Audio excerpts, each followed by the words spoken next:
Breaking చూస్తున్నాం. గత 26 రోజుల నుండి సముద్ర జలాల్లోనే ఉన్న ఐఎన్ఎస్ విక్రాంత్ యుద్ధ రంగంలోకి దిగితే పూర్తి స్థాయి యుద్ధం వచ్చినట్లే అంటున్నారు నేవీ మాజీ అధికారులు. ఇప్పటివరకు ఐఎన్ఎస్ విక్రాంత్ యుద్ధ రంగంలోకి దిగినట్టు ఇండియన్ నేవీ కానీ భారత ప్రభుత్వం కానీ ప్రకటించలేదు. భారత ప్రభుత్వం ప్రకటించే యుద్ధ సమాచారం తప్ప ఇతర ఫేక్ ప్రచారాలు చేస్తే కఠిన చర్యలు తీసుకుంటామంటూ వార్నింగ్స్ వస్తున్నాయి. రైట్, మా ప్రతినిధి రాజు ఉన్నారు మరిన్ని అప్డేట్స్ అందించడానికి. రాజు, ఐఎన్ఎస్ విక్రాంత్ కి సంబంధించి సోషల్ మీడియాలో కావచ్చు, వాట్సాప్లలో సర్క్యులేట్ అవుతోంది యుద్ధ నౌక యుద్ధంలోకి దిగింది, కథన రంగంలోకి దిగింది అంటూ. వీటిపైన నేవీ అధికారులు ఏం చెప్తున్నారు, అక్కడ ఎలాంటి సిచ్యువేషన్స్ ఉన్నాయో ఒకసారి చెప్పండి. అంటే నిన్న రాత్రి నుంచి కూడా ఐఎన్ఎస్ విక్రాంత్ అటు కరాచీ పోర్టు మీద దాడి చేసింది. అక్కడ దాదాపుగా 10 షిప్పులు కూడా ధ్వంసం అయ్యాయి అనేది తరచూ అంటే నిన్న రాత్రి నుంచి కంటిన్యూగా సర్క్యులేట్ అవుతుంది. ఇది ఒక ఫేక్ ప్రచారం. దీనికి అసలు ఇండియన్ నేవీకి ఏ విధమైనటువంటి సంబంధం లేదు. ఇప్పటి వరకు ఇండియన్ నేవీకి సంబంధించినటువంటి ఐఎన్ఎస్ విక్రాంత్ యుద్ధ నౌక ఇంతవరకు కథన రంగంలోకి దిగలేదు. ఎందుకంటే ఇండో అమెరికాకి సంబంధించినటువంటి విన్యాసాల కోసం గడిచినటువంటి దాదాపుగా 2 నెలల నుంచి సముద్రంలోనే ఉంది. ఇప్పుడు అరేబియా సముద్రంలో గడిచినటువంటి 26 రోజుల నుంచి కూడా ఈ సముద్ర జలాల్లోనే ఐఎన్ఎస్ విక్రాంత్ ఉంది. ఇప్పటి వరకు ఇండియన్ నేవీకి సంబంధించి ఏ విధమైనటువంటి యుద్ధ సన్నాహాలు అయితే ఇప్పటి వరకు జరగలేదు. కానీ ఇప్పుడు కథన రంగానికి అయితే సిద్ధమవుతున్నామనే ఒక సంకేతాలు అయితే వస్తున్నాయి. ఇప్పటికే ఇండియన్ ఆర్మీ, ఇండియన్ నేవీ, ముఖ్యంగా Indian army, Indian air force రెండు కూడా యుద్ధం చేస్తున్నటువంటి నేపథ్యంలో ఇప్పుడు ఇండియన్ నేవీ వంతొచ్చినటువంటి పరిస్థితి అయితే ఉంది. ఇప్పుడు కేంద్ర ప్రభుత్వం అదేవిధంగా ఇండియన్ నేవీకి సంబంధించినటువంటి అధికారుల ఆదేశాల కోసం అయితే ప్రస్తుతం వెయిట్ చేస్తూ ఉన్నారు. ఇప్పటికే ఐఎన్ఎస్ విక్రాంత్ అరేబియా సముద్రంలో ఉన్నటువంటి నేపథ్యంలో మిగిలినటువంటి వార్షిప్స్ కూడా సిద్ధంగా ఉన్నాయి.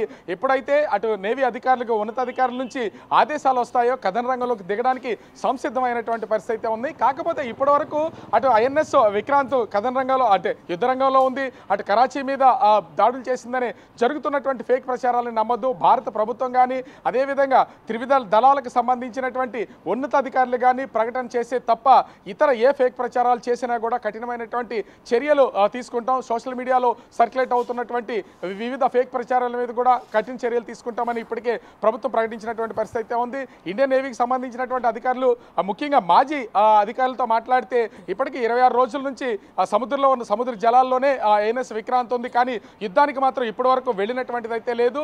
ఇట్లాంటిది ఇప్పటికే అంటే ఈరోజు ఉదయం కూడా అటు ఢిల్లీలో ఉన్నటువంటి నేవీ కార్యాలయాలతో కూడా మాట్లాడినటువంటిది అయితే ఉంది. అట్లాంటి అంటే కరాచీ మీద ఏ విధమైనటువంటి దాడులు లేవు, ఖచ్చితంగా మేము ధృవీకరిస్తాం. ఎందుకంటే ఐఎన్ఎస్ విక్రాంత్ కానీ లేదా నేవీకి సంబంధించినటువంటి వార్షిప్స్ కానీ దాడులు చేస్తే వాటిని మేము ధృవీకరిస్తాం. అప్పటి వరకు ఏ విధమైనటువంటి ప్రచారాలు చేయొద్దు. ఫేక్ ప్రచారాలు చేస్తే మాత్రం అటు సోషల్ మీడియాతో పాటుగా ఎవరి మీద అయినా సరే కఠినమైనటువంటి చర్యలు చేపడతామని ప్రభుత్వ ఉన్నతాధికార వర్గాల నుంచి తెలుస్తున్నటువంటి సమాచారం. ఓవరాల్గా చూస్తే ప్రస్తుతం ఇండియన్ నేవీ మాత్రం ఆ కథన రంగంలో దిగడానికి, యుద్ధ రంగానికి సన్నద్ధమవుతున్నటువంటి సమాచారం అయితే ప్రస్తుతం మనకి కనిపిస్తూ ఉంది. సుమతి, వాసు, మొత్తం భారతదేశం అంతా హై అలర్ట్ లో ఉంది. అలాగే ముఖ్యంగా కోస్టల్ రీజియన్ మొత్తం కూడా అలర్ట్ గా ఉండాల్సిన అవసరం కనిపిస్తోంది. వైజాగ్ లో ప్రస్తుతం ఎలాంటి సిచ్యువేషన్ ఉంది, ఎలాంటి భద్రతా చర్యలు చేపడుతూ ఉన్నారు, అలాగే పబ్లిక్ ఎలాంటి అవేర్నెస్ ఇస్తున్నారు అక్కడ? అంటే ముఖ్యంగా చూస్తే కోస్టల్ బేస్కి సంబంధించి అటు ఆ యుద్ధంలో కానీ లేదా ఇండియన్ నేవీలోనే కీలకమైనటువంటిది తూర్పు నావికా దళం. ఇక్కడ అనేక స్థావరాలు ఉన్నటువంటిది అయితే ఉంది.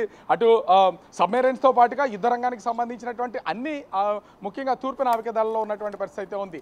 ఇప్పటికీ యుద్ధానికి సంసిద్ధం అవుతున్నా కూడా గడిచినటువంటి 3 రోజుల నుంచి అటు ముఖ్యంగా చూస్తే ఇటు విశాఖపట్నం, ఇతర ప్రాంతాల్లోనూ ఇతర నగరాల్లో కూడా ఇప్పటికే మాక్ డ్రిల్స్ అయితే నిర్వహిస్తున్నారు. ప్రజలను అప్రమత్తం చేస్తున్నటువంటి పరిస్థితి అయితే ఉంది.